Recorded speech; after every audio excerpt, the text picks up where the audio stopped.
Salut, voici la capsule décomposer un nombre. Alors, décomposer un nombre, c'est de le représenter sous une forme équivalente. On peut décomposer un nombre de différentes façons. Tu as plusieurs façons ici qui sont montrées pour la décomposition du nombre 175 236. Tu as celle qui est beaucoup plus classique, on y va avec les centaines de mille, les dizaines de mille, etc. On peut les identifier. Au lieu d'écrire ça en chiffres, on peut utiliser le titre de chacune des catégories de tes colonnes de tableau du nombre. On peut aussi mettre en parenthèse tes centaines de mille, tes 10 000, combien de fois que tu les prends. On peut aussi tout simplement additionner et ça de façon différente. Vois-tu la différence entre celle-ci et celle-ci? C'est qu'on a regroupé, par exemple, les unités de mille et les dizaines de mille, on l'a mis ensemble. OK? Puis on a regroupé le 200, le 30 et le 6, on l'a mis tout de suite ensemble. Vois-tu? Alors, ton tableau de numération, c'est donc un outil qui est très utile pour décomposer un nombre. Je t'ai préparé un exemple avec le nombre 37 642.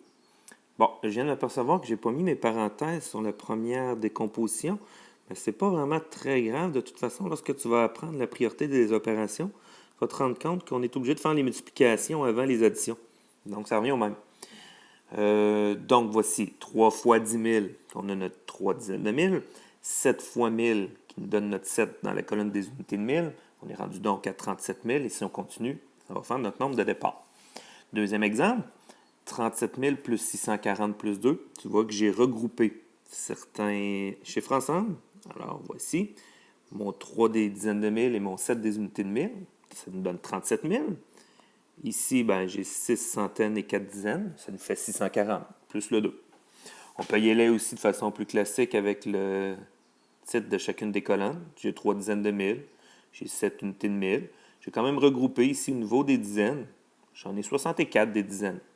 64 dizaines. Et 2 unités. On y va de la façon vraiment classique ici. 30 000 plus 7 000 plus 600 plus 40 plus 2. Et finalement, celle-ci, je ne me suis pas cassé la tête, 37 600 plus 42.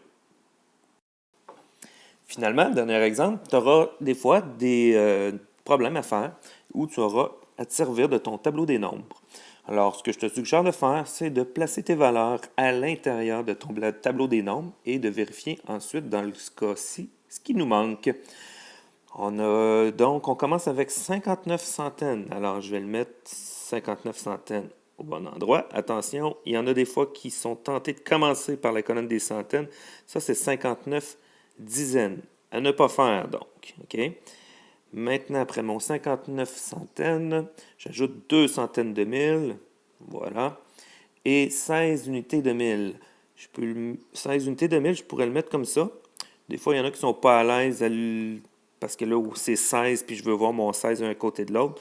Alors, si vous voulez le mettre sur la ligne d'en dessous, ça revient au même. Il n'y a aucun problème là. Alors, j'additionne. 9. Ça me donne 11. Je retiens 1. Ici, ça me donne 2. Ça me donne 2. Je rajoute mes zéros parce que je n'ai pas de dizaine, pas d'unité. Et on fallait trouver qu'est-ce qui nous manquait. Alors, ici, mon nombre de départ, 241 900. Ici, j'étais à 221 000. Donc, pour avoir un 4, il me manque 2 dizaines de mille. Et c'est la réponse ici qui est inscrite. Alors voilà, tableau des nombres qui sert encore une fois.